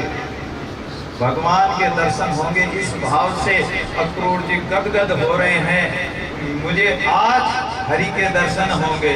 अक्रूर जी की समाधि लग जाती रथ में। अरे जहाँ 10 मिनट 20 मिनट का समय लगता वहां 8 घंटे लग गए अक्रूर जी को वृंदावन पहुंचने में। और अक्रूर जी की समाधि खुली तो धीरे धीरे अक्रूर जी वृंदावन की ओर चलते हैं। जंगल में कन्हैया और ग्वाल बाल गायें चरा रहे हैं और कन्हैया को देखा अक्रूर जी ने भी यानी कन्हैया ने भी अक्रूर जी को देखा और कन्हैया दौड़कर बोले कि आओ चाचा जी कैसे आगमन हुआ आपका। लेकिन कृष्ण तो सब जानते थे अक्रूर जी क्यों आए। अक्रूर जी को कहा कि देखो अक्रूर जी, चाचा जी आप मेरे ग्वाल वालों को, मेरे माता पिता को मेरे यहाँ से जाने की बात मत कहना। अगर जाने की बात कहोगे, अभी कह दोगे तो कहीं गोपियां और कहीं ग्वाल बाल प्राण त्याग देंगे, इसलिए ये बात मत बताना अभी किसी को। तो अक्रूर जी कहते हैं कि ठीक है, लेकिन हम मैया यशोदा से मिलना चाहते हैं। अब अक्रूर जी को ग्वाल बाल मैया यशोदा के पास ले जाते हैं। यशोदा मैया दिन भर कन्हैया का चिंतन करती रहती है कि मेरा कन्हैया पल्ले में सो रहा है, जबकि कन्हैया तो गायें चराने गए। लेकिन कन्हैया का चिंतन रात दिन उनका चलता रहता है। और अब अक्रूर जी ने नंद बाबा को सारी बात बताई कि ये बात है, और कंस कृष्ण और बलराम को मथुरा में बुलाता है। नंद जी ने कहा कि ठीक है, सुबह देखेंगे, अभी तो विश्राम करो। लेकिन जुई यशोदा मैया को पता लगा कि मेरे कन्हैया और बलराम को लेने के लिए अक्रूर जी आए हैं और मेरे कन्हैया मथुरा जाएंगे, उसके हाथ का ग्रास हाथ में ही रह गया, हाथ से छूट जाता है और बेहोश होकर गिर पड़ती है। लेकिन कन्हैया को पता लगता तो कन्हैया जाते हैं, कन्हैया मैया को चेतन करते हैं, पानी के छींटे देते हैं और कहते हैं कि मैया तुम चिंता मत करो, मैं तो जल्दी ही आ जाऊंगा। और गोपियों को पता लगता है तो गोपियों की क्या स्थिति हो जाती है। गोपियां, हजारों गोपियां द्वार पर खड़ी हो जाती है, प्रातः काल का इंतजार करती है। और अक्रूर जी रथ लेकर रवाना होते हैं, उसमें कृष्ण कन्हैया और बलराम बैठ जाते हैं। नंद जी यशोदा को समझाते हैं कि अरे तू इन बालकों को कब तक घर में रखोगी, ये बालक अब बड़े हो गए हैं, इनको जाने दो। लेकिन मैया की जो ममता, मैया का जो वात्सल्य प्रेम था, उसकी तो उसका कौन वर्णन कर सकता है। तृणावर्त सबको तुमने मार दिया और कहते कि युद्ध करना नहीं आता है। कृष्ण बोले कि मामा जी तुम्हारी सौगंध खाकर कहते हैं, अरे जितने भी राक्षस गए वो सब मरे मराए थे, हमने तो उठाकर उनको केवल यमुना जी में फेंका है। अरे तुम बालक थोड़ी हो। और चाणूर ने कृष्ण को पकड़ लिया, मुष्टिक ने बलराम को पकड़ लिया, लेकिन भगवान तो भगवान थे और भगवान ने चाणूर को उठाया और ऐसे घुमाकर पृथ्वी पर पटक के 7 बार घुमाकर पृथ्वी पे पटका। धड़ाम से जमीन पर पड़ते ही उसके प्राण बखेरो उड़ गए। बलराम ने मुष्टिक को एक मुष्टि का प्रहार किया उसके सिर पर और वो खून की उल्टी करते हुए वो भी मृत्यु को प्राप्त हो गया। तीसरे आतताई को मारने के लिए भगवान ने जो ही हाथ उठाया और वो हाथ जोड़ने लग गया कि मुझे मत मारो, मैं नौकर तो कंस का हूँ लेकिन भगत आपका हूँ। भगवान ने उसको छोड़ दिया। तो कंस चाणूर देव वसुदेव सुतम देवम कंस चाणूर मर्दनम देवकी परमानंदम कृष्णम वंदे जगत गुरुम। भगवान की महिमा बड़ी अपरंपार है। अब भगवान कंस के सिंहासन पर पहुंच जाते हैं, कंस के केस पकड़ लेते हैं। कंस कहता है कि अरे कन्हैया मेरे केस छोड़ दो, दर्द होता है। कृष्ण भगवान कहते हैं कि जब मेरी मैया के केस पकड़े थे, देवकी के केस पकड़े थे, उस समय क्या मेरी मैया को दर्द नहीं हुआ? वो दर्द तुम्हें नहीं दिखाई दिया उस टाइम? कंस कहता है कि अरे कन्हैया मुझे छोड़ दो। भगवान कहते हैं कि मामा जी हम जिसको एक बार पकड़ लेते हैं छोड़ना नहीं जानते हैं, हमें छोड़ना नहीं आता है। अब अपनी आंखों से मुझे अच्छी तरह से देख लो, आंखें खोल कर देख लो, भली भांति देख लो मैं कौन हूं। राम ने कभी नहीं कहा कि मैं भगवान हूं, लेकिन कृष्ण तो कहते हैं कि मैं भगवान हूं, मुझे अच्छी तरह देख लो। भगवान चेतावनी दे रहे हैं। लेकिन ये जीव, दुष्ट प्रकृति का जो जीव है, जिसका मन बिगड़ा हुआ है और जो माया से इतना लिप्त है कि भगवान भी सामने आ जाए तो भगवान को भी मना कर देगा, भगवान के भी दर्शन नहीं करेगा, क्योंकि वो माया का पर्दा आ रहा, आवरण आ रहा है, वो ममता का, विषय विकारों का पर्दा आ रहा, तो वो दर्शन करने ही नहीं देता, वो भगवान को जानने नहीं देगा। भगवान ने कहा कि मुझे देख लो अच्छी तरह से, और अगर तुम मुझे देख लोगे तो मैं तुम्हें मुक्ति दे दूंगा, मोक्ष प्रदान कर दूंगा। लेकिन कंस जो है एक बार तो कन्हैया के हाथों से अपने केस छुड़ा लेता है और उछलकर तलवार संभाल लेता कन्हैया को मारने के लिए। लेकिन कन्हैया ने एकदम उसकी तलवार वाला हाथ पकड़कर उसको नीचे सिंहासन से नीचे उठाकर फेंक दिया रंगभूमि में, और कन्हैया वहीं पहुंच जाते हैं। और कन्हैया वहीं से सिंहासन से कूदकर उसकी छाती पर गिरते हैं और अपने मुष्टि के प्रहार से और कंस का अंत कर देते हैं। बोलिए भक्तों भगवान की। जब उसका अंत हो जाता तो उसकी दोनों पत्नियां अस्थि और प्राप्ति रोने लगती है। कन्हैया कहते कि अरे मामियों तुम क्यों रो रही हो? अरे इसके लिए क्या रोना? और उस नाना उग्रसेन को कारागार से निकालकर राजगद्दी पर अभिषिक्त कर दिया कन्हैया ने। आज कन्हैया जेल में जाकर, जहां कन्हैया का जन्म हुआ, उनके माता पिता जो जेल में बंद थे वसुदेव देवकी, उनके चरणों में जाकर प्रणाम करते हैं, उनको बंधन से मुक्त करते हैं। और कन्हैया 11 वर्ष 56 दिन के आज हो गए। देवकी एक एक दिन गिन रही थी कि आज मेरा कन्हैया 11 वर्ष 57वां दिन चल रहा है। यदि यशोदा का वात्सल्य न मिलता तो ये 11 वर्ष 56 दिन का कन्हैया कंस को कैसे मारता? देवकी ने दुलार किया, वसुदेव जी ने अंक में भर लिया। अब कन्हैया गोकुल गोकुल में ले जाने के लिए ग्वाल बाल कन्हैया को कहते हैं कि अरे कन्हैया चलना नहीं क्या वृंदावन में। तो कन्हैया कहते हैं कि मैं परसों आ जाऊंगा, तुम चलो। अरे तुमने मैया को भी परसों की कही और हमें भी परसों की कह रहा है। बोले देखो सका, मुझे अभी बहुत सारे काम करने हैं, तुम चलो। अब वो जो छोटे छोटे ग्वाल बाल बड़े दुखी मन से नंद बाबा के साथ जाते हैं और कन्हैया वसुदेव जी के पास, वसुदेव देव जी के पास रुक जाते हैं। फिर कन्हैया को पढ़ने के लिए उज्जैन में सांदीपनी आश्रम में भेजते हैं। वहाँ सुदामा से उनकी मित्रता होती है और सुदामा से मित्रता होती है तो सुदामा का बड़ा प्रेम था। एक बार जंगल में लकड़ी लेने जाते हैं, ईंधन लेने जाते हैं, सरिता लेने जाते हैं, तो वहाँ गुरु माता ने चने बांध के सुदामा को दिए थे और सुदामा कृष्ण गए, लेकिन वहाँ बरसात आने से अलग अलग पेड़ पर बैठ गए और सुदामा को लगी भूख। तो सुदामा ने क्या किया कि वो चने जो है कृष्ण भगवान के हल्के चने स्वयं सुदामा खाने लगता है। तो कृष्ण कहते हैं कि अरे सुदामा, ये कड़कड़ की आवाज काहे की आ रही है, कट की आवाज काहे की आ रही है। सुदामा कहता है कि कन्हैया सर्दी लग रही है, तेरे को पता नहीं बरसात आ रही, सर्दी लग रही है, तो सर्दी के मारे मेरा शरीर कांप रहा है और दांत बोल रहे हैं, जबकि वो चने खा रहा था। अब कृष्ण भगवान वहां से आ जाते हैं, मथुरा आ जाते हैं और मथुरा में अपने भवन में कन्हैया ब्रज को याद करके रोते हैं।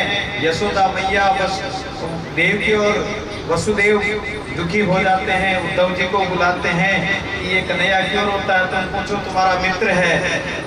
उद्धव जी जाते हैं, सारी बात करते हैं, तो कन्हैया कहते हैं कि मुझे गोपियों की याद आती है, मुझे कन्हैया कहते हैं कि मुझे मेरे ग्वाल बाल सका उस ब्रज की याद आती है। ब्रज को याद कर करके कन्हैया रोते हैं। उदो मोही ब्रज बिसरत नाई, हंस सुता को सुंदर कलरव और कुंजन की छाई।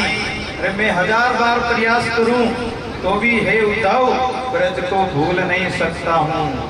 इस प्रकार उद्धव को ब्रज में भेजते हैं तो गोपियां जो है गोपियों को ज्ञान कराने के लिए, क्योंकि उद्धव जी ज्ञानी थे, ज्ञान का अभिमान था, उस अभिमान को दूर करने के लिए भगवान उद्धव को ब्रज में भेजते हैं गोपियों के पास।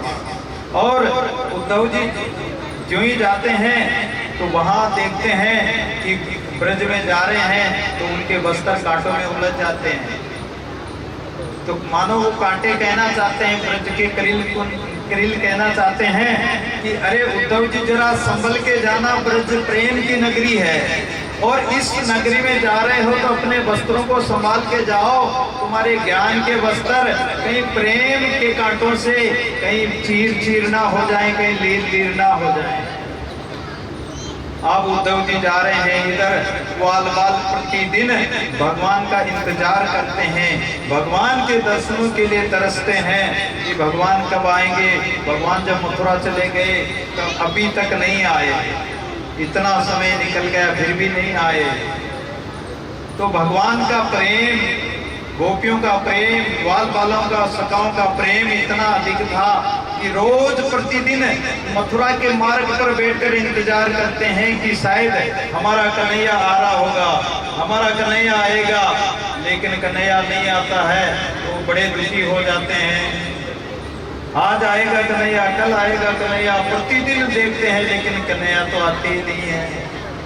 ऐसा गोपियों का, ग्वाल बालों का प्रेम है। कहते हैं कि गोकुल में अब फिर से आजा कन्हैया, सुनी है नगरियां गोकुल में फिर आजा। लेकिन कन्हैया तो नहीं आते, उद्धव जी को भेजते हैं। उद्धव जी को देखते हैं ग्वाल बाल सखा तो दौड़ पड़ते हैं और गोपियां दौड़ पड़ती है, लेकिन उद्धव को देखा तो अरे बोले कन्हैया तो नहीं आया, लेकिन अपने मित्र को भेज दिया। अब उद्धव जी गोपियों से कहते हैं कि अरे भगवान तो सब जगह है, भगवान को तुम कहाँ ढूंढती हो। बोले भगवान कहाँ है। अरे हमारे भगवान के तो माता पिता है, तुम्हारे भगवान के माता पिता का क्या नाम है बताओ। अब उद्धव क्या बताए, उद्धव कुछ नहीं बता पाए। और उद्धव नहीं बता पाए, माता यशोदा के पास जाते हैं तो माता यशोदा कन्हैया को कहीं दूर मानती नहीं। बोले धीरे बोलो उद्धव, मेरे कन्हैया तो भी पल्ले में सो रहे हैं, धीरे बोलो नहीं तो उसकी नींद खुल जाएगी। उद्धव का ज्ञान धीरे धीरे गलने लगता, प्रेम के आगे वो प्रेम के आगे उनका ज्ञान जो गल जाता है। और गोपियां कहती कि हमारा कन्हैया तो रात दिन हमारे साथ रहता है। और गोपियां इतना भाव से कन्हैया को याद करती है। तो कन्हैया को जब याद करती है तो उनकी याद में गोपियों को यही पता नहीं रहता कि हमारा कन्हैया मथुरा गया है। वो लीला करने लगती, कभी क्या लीला करती है कन्हैया की। एक गोपी जो है उद्धव को टेढ़ी नजर से देखती है और जवाब क्या दिया, उद्धव तुम ठीक कहते हो, अरे मन को ब्रह्म में लगाएं तो लगाएं कैसे? अगर मन किसी के पास हो जब तो मन को लगाए, लेकिन हमारा एक मन था, वो तो उद्धव कन्हैया ले गए हैं। उद्धव मन ना भय 10-20, एक भूतो सो गयो श्याम संग, अब को आराधे तीसा। अरे एक मन था जो तो कृष्ण के संग चला गया, अब दूसरा मन कहां से लाए? हमारा कृष्ण तन कृष्ण मन, कृष्ण ही हमारो धन, आठों याम उद्धव हमें कृष्ण ही से काम, हम तो कृष्ण से ही हमें काम है। और अरे उद्धव ये बताओ कि तुम कहते हो कि ब्रह्म सर्वत्र है, सब जगह है, और ब्रह्म ही है सब कुछ, ब्रह्म के अलावा कुछ भी नहीं, तो बताओ तुम कौन हो फिर ज्ञान देने वाले? उद्धव एकदम चुप हो जाता है।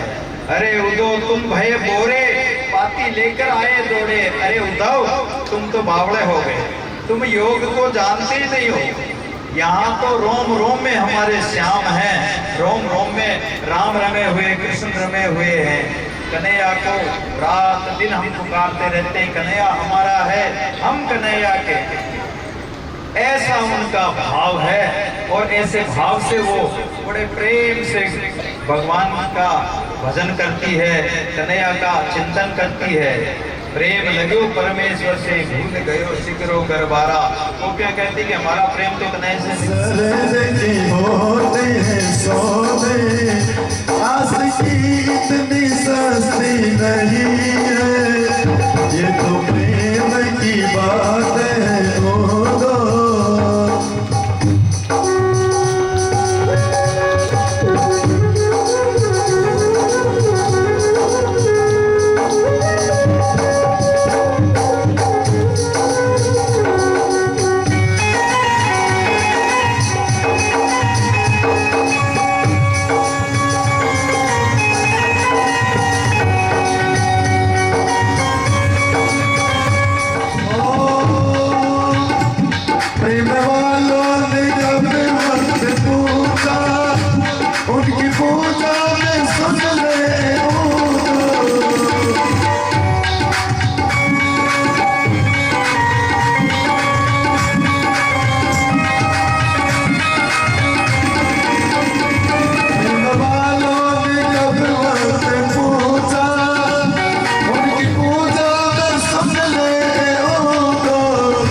चढ़ती है मस्ती, वो हकीकत में मस्ती नहीं है। ये तो प्रेम की बात है, वो दो बंदगी ये बस की नहीं है। या सर्द के होते हैं सोने, आसकी इतनी सस्ती नहीं है। ये तो प्रेम की बात है, वो दो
मारो राम मिलन कदे होसी। मैं तो पूछो पंडित जोशी, मारो राम मिलन कदे होसी। मैं तो पूछो पंडित जोशी, मारो राम मिलन कदे होसी। गति बढ़ाओ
हो जाते हैं कि ऐसा सुंदर दृश्य, ऐसी सुंदर झांकी हमने कभी नहीं देखी भगवान की।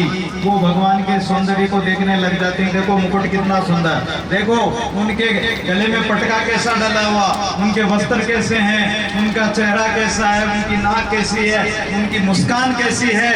मुस्कान पर तो श्याम तेरी मुस्कान घायल कर जाती। बोलिए द्वारकानाथ की, रुक्मणी के भतार की। मेहंदी लगा दो, मेहंदी लगा दो, मुझे सुंदर सजा दो, मुझे श्याम सुंदर की दुल्हन बना दो, मुझे श्याम सुंदर की दुल्हन बना दो।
गरुड़ध्वज मंगलम पुंडरीकाक्ष मंगलायस्तनो हरि। अब भगवान बनाएंगे माला। बोले रुक्मिणी के भंडार की।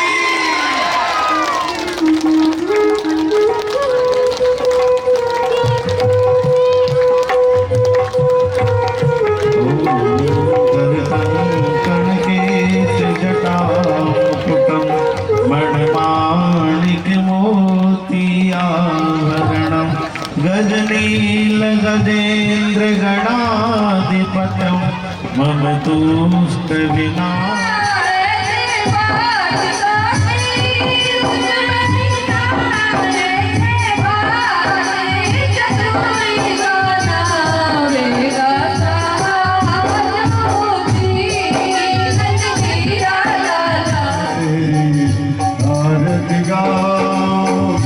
आरती गाओ प्यारे तुम्हें को मना